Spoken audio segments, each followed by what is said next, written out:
아라비아 지역에 내려오는 이야기인데요. 깊은 밤 사막을 지나고 있는 세 사람이 있었어요. 근데 이 세 사람 앞에 갑자기 정체 모를 노인이 나타나죠. 그리고 좀 물을 좀 달라고 합니다.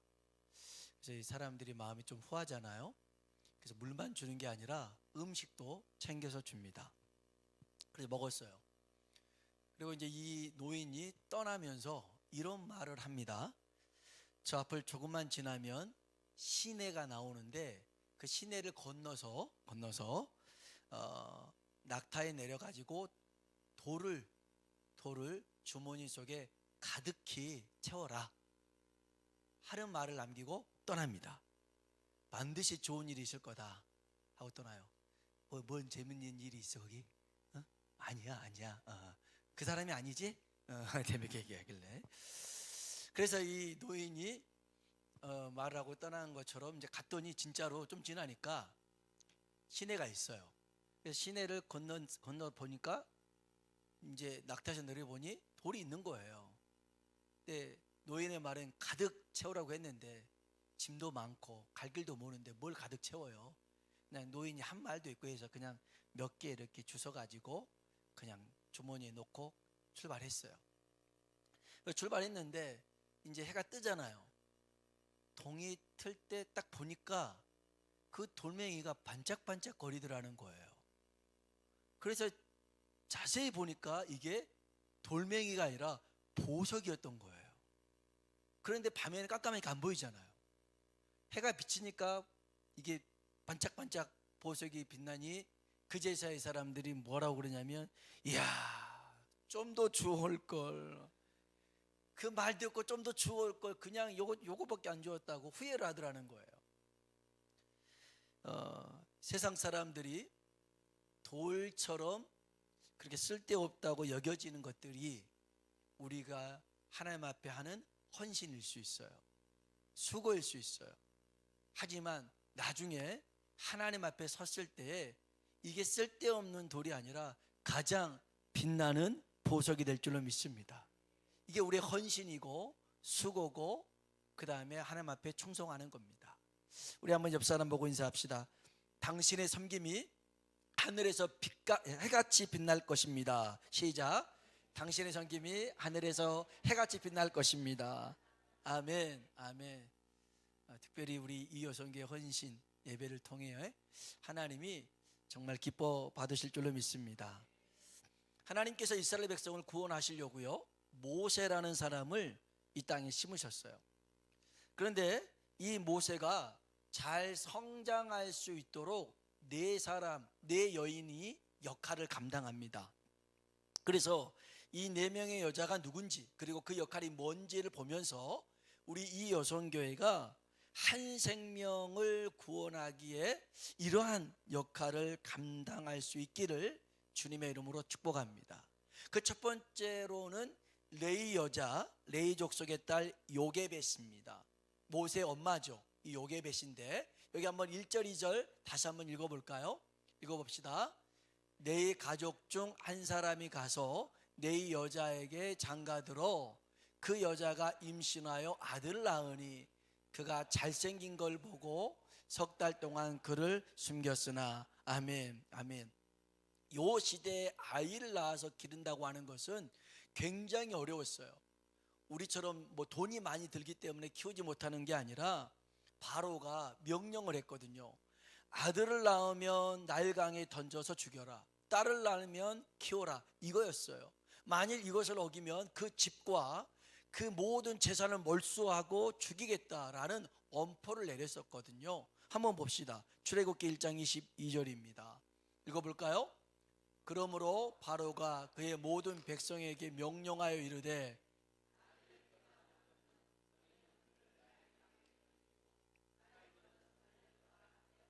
아멘. 이게 바로의 명령이었어요. 바로의 말이 법이었거든요. 바로의 말이 생사 여부를 결정짓는 기준이었어요.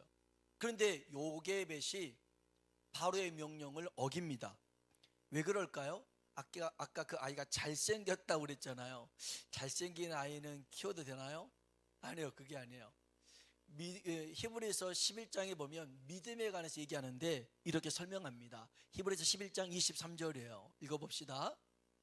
믿음으로 모세가 낳았을 때 그 부모가 아름다운 아이임을 보고 석 달 동안 숨겨 왕의 명령을 무서워하지 아니하였으며. 아멘, 아멘.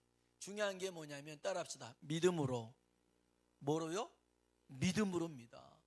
여러분, 믿음의 사람은 선택과 거절을 할 줄 아는 사람이에요. 선택할 줄 알고 거절할 줄 아는.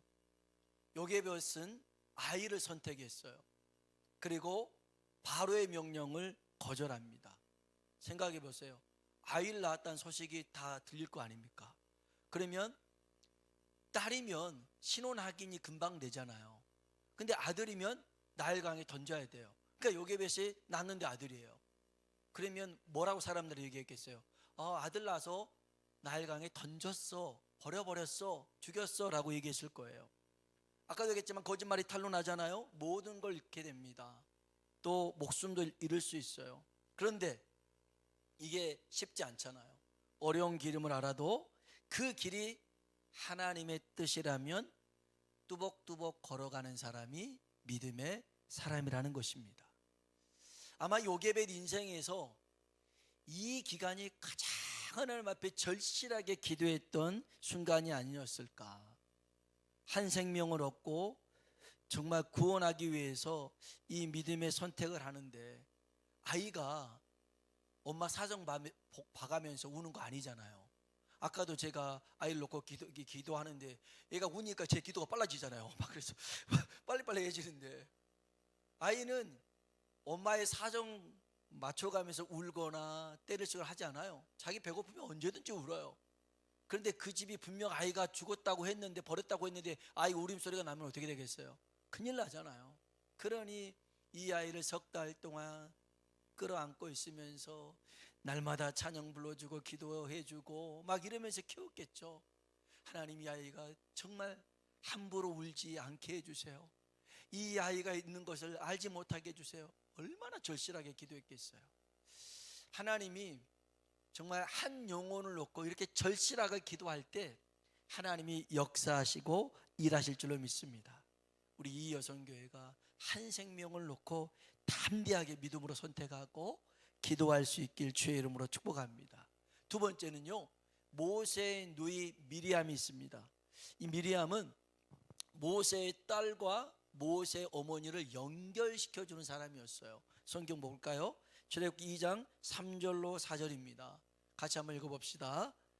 더 숨길 수 없게 되매 그를 위하여 갈대 상자를 가져다가 역청과 나무 진을 칠하고 아기를 거기 담아 나일 강가 갈대 사이에 두고 그의 누이가 어떻게 되는지를 알려고 멀리 섰더니.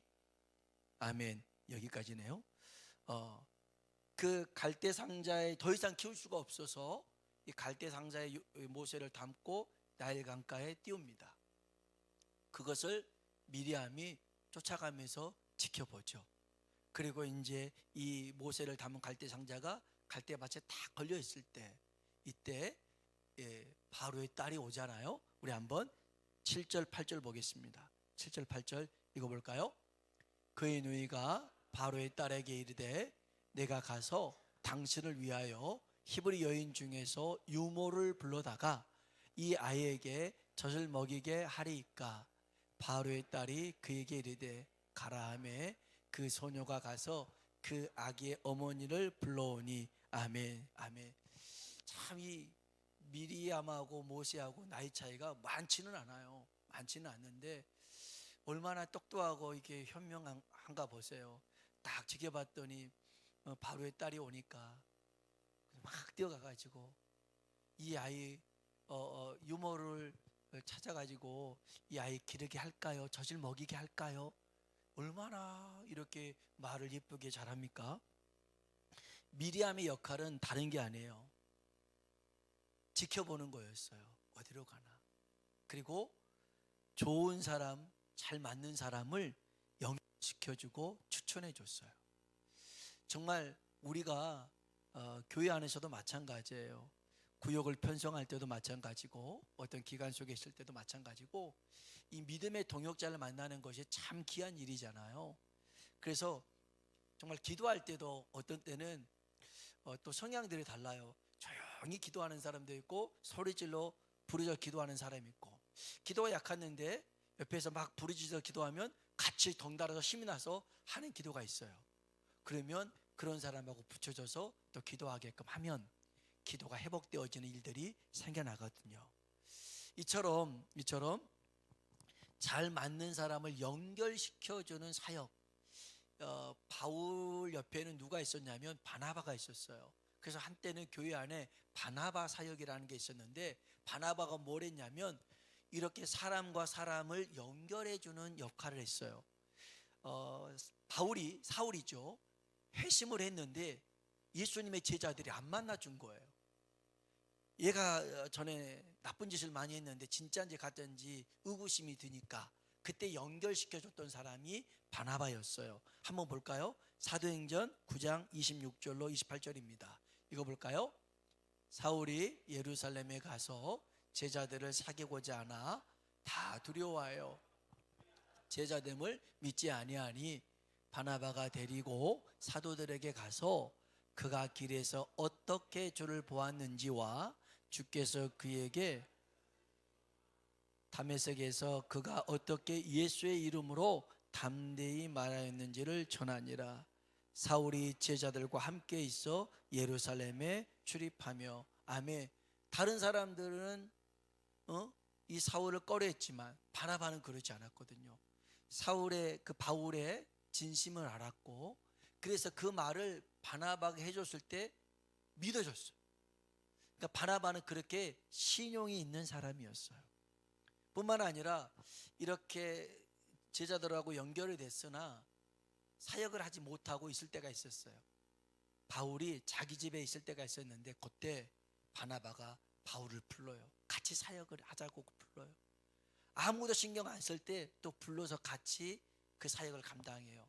그러면서 바울이 이방인의 사도로 성장해 가요. 우리 한 번 더 봅시다. 사도행전 11장 24절로 26절입니다. 바나바는 착한 사람이요 성령과 믿음이 충만한 사람이라 큰 무리가 주께 더하여지더라. 바나바가 사울을 찾으러 다소에 가서 만남에 안디옥에 데리고 와서 둘이 교회에 1년간 모여 있어 큰 무리를 가르쳤고, 제자들이 안디옥에서 비로소 그리스도인이나 일컬음을 받게 되었더라. 아멘. 참 이 바나바의 사역이 정말 귀한 사역이었어요. 특별히 드러나진 않지만 이렇게 잘 연결시켜주는 사람, 안드레가 그런 사람이었거든요. 어린아이의 도시락을 예수님께 연결시켜주는 사람.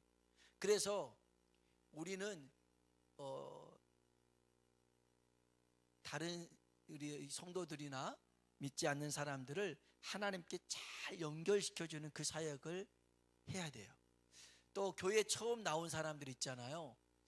교회 처음 나온 사람들이 5분이 중요하대요. 그 교회 5분의 첫 인상이 교회를 정착할지 말지를 결정한대요. 그래서 50% 이상이 그 5분을 가지고 결정을 하는데, 왔는데 뭐 처음에 그 5분 시간을 아무도 신경 안 쓰고 그냥 놔둔다면 여기 교회는 사랑이 없구나 하고 이렇게 떠나는 경우들이 있더라는 거예요. 그래서 혹시 그렇게 오는 사람이 있다면 부담 주지 않으면서 따뜻한 미소. 우리 옆 사람 보고 부담은 주지 않으면서 따뜻한 미소를 한번 띄워보세요. 부담은 주지 않지만 따뜻한 미소. 그 미소로 어서 오세요. 부담은 주지 말고, 부담은 주지 않지만 아주 따뜻하게, 당신을 환영합니다, 기다리고 있었어요. 그런 미소가 필요한 거예요. 그래서 안내만 잘 봐도요 교회에 정착하는 사람들이 많대요. 자, 안내 보는 사람들은 사명감을 가지고 웃는 얼굴을 하고 있어야 돼요. 절대 인상 쓰면 안 돼. 교회 얼굴이니까. 그래서 요게벳은 손 잡아주는 사람이에요. 우리 이여성교회가 손 잡아주는 사람 되길 주의 이름으로 축복합니다. 세 번째요, 바울의 딸 여종이 나와요. 시녀가 나옵니다. 우리 출애굽기 2장 5절 한번 볼까요? 읽어봅시다. 바로의 딸이 목욕하러 나일강으로 내려오고 시녀들은 나일 강가를 거닐 때에 그가 갈대 상자를 보고 시녀를 보내어 가져다가. 아멘. 이 바로의 딸의 시녀는 중요한 인물 같지 않아요. 별로 중요하지 않아요. 그러나 바로의 딸이 저거 뭐야 갖고 와봐 했더니 가서 갖고 온 것뿐이에요. 그것뿐이에요. 자신의 일을 묵묵히 최선을 다했던 사람이 이 시녀였어요. 그러니까 앞서서 일하는 사람도 있지만 그냥 자기 자리에서 이렇게 서포트하는 역할도 굉장히 중요한 거예요. 이런 사람이 있어야 돼요. 요한복음 2장에 보면 예수님께서 처음으로 물을 포도주로 만드는 기적을 행하셨어요. 그때 예수님의 어머니가 그 집의 종들에게 뭐라고 하냐면 저분이 무슨 말씀을 하시든지 니들은 그대로 해야 된다. 그대로 해. 그냥 토달지 말고 무슨 일을 시키든지 그대로 하라고 신신당부를 합니다. 그래서 예수님이 뭐라고 그래요? 이 종들에게 물을 떠다가 대문 앞에 있는 항아리에다 물을 채우라는 거예요. 6개 항아리에 물을 채우라는 겁니다. 원래 그 집 앞에 있는 그 항아리의 물은 집에 들어올 때 발을 씻는 물이거든요. 거기다 물을 채우라고 그랬어요. 아기까지 끝까지 채우래요. 그래서 채웠어요. 그랬더니 그 물을 떠다가 그 파티를 연애를 주관하는 장에게 갖다 주라는 거예요. 그 잔에 부으라는 거예요. 아니 맹물을 부었다가 다시 떠가지고 이렇게 하는데 이게 나중에 욕먹으면 어떻게 해요? 혼나면 어떻게 해요? 그런데 무슨 일을 시키든지 그대로 하라고 했어요. 했더니 어떤 일이 벌어졌을까요? 요한복음 2장 9절로 10절입니다. 읽어봅시다. 연회장은 물로 된 포도주를 맛보고도 어디서 났는지 알지 못하되 물떠온 하인들은 알더라. 불러 말하되 사람마다 먼저 좋은 포도주를 내고 취한 후에 낮은 것을 내거늘 그대는 지금까지 좋은 포도주를 두었도다 하니라. 아멘. 아멘. 여러분, 주의 일은 큰 일만이 아닙니다. 작은 일, 시세에 보이는 일, 그 일에도 순종할 때 하나님이 역사하실 줄로 믿습니다. 마지막 4번째 여인이 나옵니다. 이 바로의 딸이거든요. 저는 이 바로의 딸이 굉장히 중요하다고 생각해요. 그리고 이 바로의 딸이 가졌던 마음을 우리가 품어야 된다고 생각해요. 우리 한번 5절로 6절 한번 보겠습니다. 5절 6절 읽어볼까요? 바로의 딸이 목욕하러 나일강으로 내려오고 시녀들은 나일강가를 거닐 때에 그가 갈대 사이의 상자를 보고 시녀를 보내어 가져다가 열고 그 아이를 보니 아이가 우는지라. 그가 그를 불쌍히 여겨 이르되 이는 히브리 사람의 아기로다. 아멘. 아멘. 갈대에 있는 상자를 가지고 와서 열어보니까 아기가 있어요. 또 그 순간에 또 아이가 울어요. 그 전에 울었으면 큰일 날 수 있어요. 다른 사람이 발견했으면. 근데 딱 목욕하러 왔는 그 순간에 딱 마주친 거죠. 열었는데 울어요. 처음 보는 아이가 울어요. 그러면 어떤 마음을 가져야 돼요? 아이가 우네? 뚜껑 닫아버릴 수 있잖아요. 어디서 울어? 뭐 그럴 수도 있겠지만 이 아이 우는 걸 보고 불쌍히 여기는 마음을 가졌어요. 여러분, 바로의 딸은 누구예요? 공주죠. 최고의 권력을 가지고 있는 그 자리에 있는 사람이에요. 사람이 사람처럼 안 보인다는 거예요. 히브리 사람들은 그때 노예였거든요. 노예의 아기가 뭐 귀엽겠어요? 뭐 좋겠어요? 안 좋아요. 그런데 그 권력의 자리에 있어도 이 아이를 보고 긍휼히 여기는 마음을 가졌어요. 우리에게 하나님의 성품이 발견될 수 있는 것 중에 하나가 뭐냐면 긍휼히 여기는 마음이에요. 이거는 하나님도 가지고 계시고 우리도 가지고 있는 공유적인 속성인데, 우리가 이 긍휼의 마음을 품잖아요. 그러면 용서의 사람이 될 수 있고 사랑의 사람이 될 수 있어요. 제가 한번 그런 뉴스 영상을 봤는데, 어떤 취객이 지하철 안에서 막 행패를 부려요.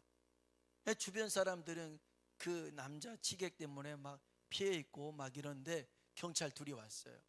경찰 둘이 왔는데도 막 소리를 지르고 행패를 불러요. 그러니까 경찰도 막 어떻게 뭐 제압을 하거나 그러지도 못하고 있는 상황이었어요. 근데 그것을 보고 있었던 한 청년이 벌떡 일어나요. 벌떡 일어나 가지고 그 취객한테 가가지고 가자마자 이 취객을 끌어안아요. 그런데도 그러니까 이 취객이 계속 막 뭐라 하는데, 이제 경찰도 걱정이 되니까 하니까 경찰 보고 오지 말라고 그러면서 꼭 껴안아줘요. 껴안아주면서 말을 들어줘요. 말을 한참 말하면 듣고, 그랬냐고 들어줘.